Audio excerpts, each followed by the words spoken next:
Shalom Bapak Ibu Saudara yang dikasihi Tuhan kita Yesus Kristus. Berjumpa kembali bersama kami di dalam podcast Renungan Harian Mutiara hari ini, yang selalu setia menyapa pagi saudara di dalam doa dan renungan firman Tuhan. Dan di pekan ini kita akan menyambut masa raya Natal, sehingga tidak kebetulan kalau renungan kita kali ini akan mengangkat judul Makna Kelahiran Kristus. Di bagian yang pertama ini kita akan membahas mengenai Yesus Anak Domba Allah. Nas firman Tuhan terambil dari Yohanes pasalnya yang pertama, ayat yang ke-29, kemudian 35-36. Demikian firman Tuhan. Pada keesokan harinya, Yohanes melihat Yesus datang kepadanya, dan ia berkata, "Lihatlah, Anak Domba Allah yang menghapus dosa dunia." Ayat 35-36, pada keesokan harinya, Yohanes berdiri di situ pula dengan 2 orang muridnya. Dan ketika ia melihat Yesus lewat, ia berkata, "Lihatlah Anak Domba Allah." Amin. Saudaraku yang dikasihi oleh Tuhan kita Yesus Kristus, memang kita harus mengakui bahwa puncak dari karya Kristus di dunia ini ialah pada waktu ia mati di atas kayu salib, menyerahkan nyawanya untuk menghapus atau menebus dosa umat manusia. Tetapi apakah kemudian lantas hari perayaan Natal itu tidaklah menjadi penting lagi?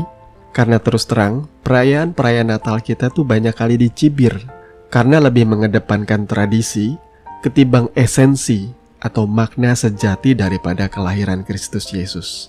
Kalau kita sebagai orang Kristen sejati, tentunya kita tidak hanya sekedar merayakan Natal secara tradisi ya. Orang di Jepang, walaupun mereka kebanyakan tidak beragama Kristen, mereka merayakan juga tradisi Natal. Bahkan di Arab Saudi pun orang memasang pohon Natal. Itu semua adalah sebatas perayaan Natal tradisional. Nah, untuk melengkapi sukacita Natal kita, alangkah baiknya kita sebagai orang percaya memahami esensi dari kelahiran Kristus itu sendiri.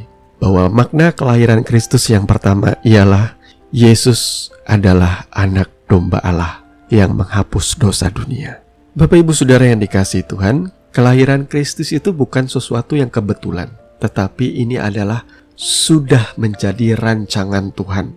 Bahkan dari zaman dahulu kala, itu sudah dinubuatkan oleh nabi demi nabi dari zaman ke zaman, bahwa akan datang dan akan lahir seorang raja, seorang juru selamat umat manusia di kota Daud, yakni Bethlehem, Efrata. Nubuat kelahiran Kristus yang paling kuat itu ada di dalam Kitab Mika pasal 5 ayat 1 dan 2 yang berkata, "Tetapi engkau, hai Bethlehem Efrata, hai yang terkecil di antara kaum-kaum Yehuda, daripadamu akan bangkit bagiku seorang yang akan memerintah Israel, yang permulaannya sudah sejak purbakala, sejak dahulu kala. Sebab itu ia akan membiarkan mereka sampai waktu perempuan yang akan melahirkan telah melahirkan. Lalu selebihnya dari saudara-saudaranya akan kembali kepada orang Israel." Nah, itu tadi nubuat ya, mengenai kelahiran Sang Mesias atau Sang Juru Selamat.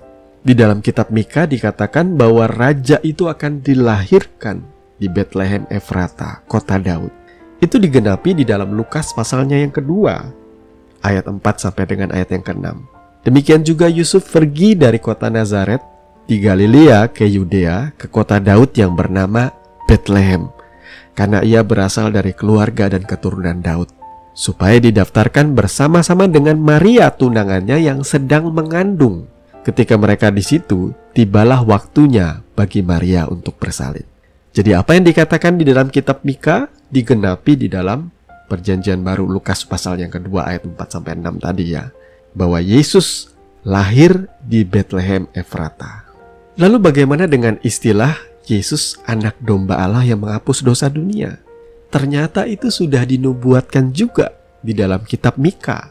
Tepatnya di dalam Mika pasal yang keempat ayat yang ke-8. Demikian firman Tuhan, "Dan engkau, hai menara kawanan domba, hai bukit putri Sion, kepadamu akan datang dan akan kembali pemerintahan yang dahulu, kerajaan atas putri Yerusalem."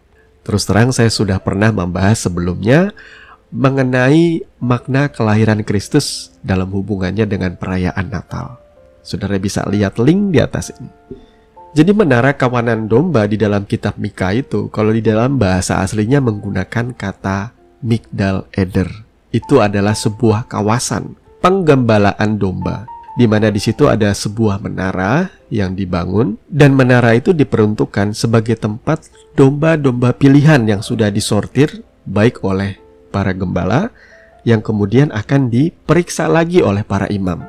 Apakah domba-domba itu memenuhi syarat atau standar menurut hukum Taurat, yakni persembahan yang tidak bercacat cela. Jadi Migdal Eder ini adalah bagian dari Bethlehem Efrata. Kita akan melihat bagaimana ayat di dalam Mika ini digenapi di dalam perjanjian baru, yakni di dalam Lukas pasalnya yang kedua, ayat yang ke-7 sampai dengan ayat yang ke-8. Dan ia melahirkan seorang anak laki-laki, anaknya yang sulung, lalu dibungkusnya dengan lampin dan dibaringkannya di dalam palungan, karena tidak ada tempat bagi mereka di rumah penginapan. Di daerah itu ada gembala-gembala yang tinggal di padang, menjaga kawanan ternak mereka pada waktu malam. Saudaraku yang dikasihi Tuhan, tidakkah saudara bertanya, bagaimana mungkin kelahiran seorang Mesias? Sampai-sampai pada waktu Maria akan bersalin, mereka tidak mendapatkan rumah penginapan sama sekali. Sehingga Maria harus bersalin di dalam kandang domba. Dan ketika Yesus lahir, ia harus dibaringkan di dalam palungan. Apakah saudara tahu palungan? Palungan ialah tempat di mana orang menaruh makanan bagi ternak kambing dombanya. Pertanyaannya sekarang, kalau Yesus lahir di kandang domba, tidakkah itu relate dengan nubuat yang sudah dikatakan di dalam perjanjian lama dan digenapi dalam perjanjian baru, dan kita hubungkan dengan ucapan daripada Yohanes Pembaptis yang berkata, lihatlah anak domba Allah yang menghapus dosa dunia. Saya percaya Tuhan Yesus Kristus tidak kebetulan lahir di kandang domba. Silahkan kalau ada orang di luar sana yang menghujat atau mengata-ngatai, oh Tuhannya orang Kristen lahir di kandang, memalukan. Tetapi kalau saudara melihat dan kembali kepada sejarah serta meneliti nubuat-nubuatnya, maka kita akan berkata luar biasa Tuhan merancangkan kelahiran sang juru selamat ini. Ia lahir di kandang domba, ia menjadi sama seperti domba. Dan memang Yesus adalah anak domba yang akan menghapus dosa manusia.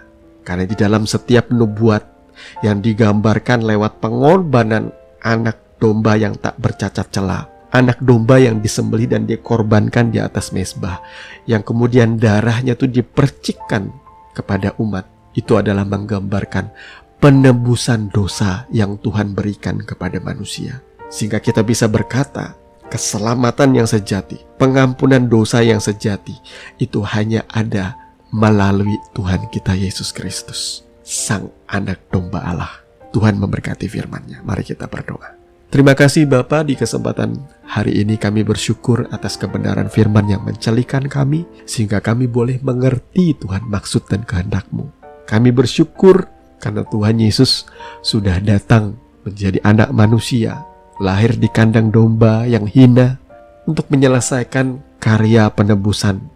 Karena begitu besar kasih Allah akan dunia ini, sehingga ia mengaruniakan anaknya yang tunggal. Kami bersyukur Tuhan, karena kasih-Mu yang tak terbatas dalam hidup kami. Sehingga di dalam menyambut hari raya Natal, kami boleh memaknai itu semakin dalam, bahwa kelahiran Kristus itu sudah memberitakan Injil keselamatan bagi setiap kami. Terpujilah nama-Mu Bapa, di dalam nama Tuhan Yesus kami berdoa. Haleluya. Amin. Saudaraku yang dikasihi oleh Tuhan kita Yesus Kristus, kami percaya kebenaran firman yang sudah sama-sama kita dengarkan boleh menjadi dasar dan kekuatan di dalam setiap kehidupan saudara. Sampai bertemu lagi di podcast Renungan Pagi Mutiara hari ini yang berikutnya. Kasih karunia menyertai saudara sekalian. Shalom.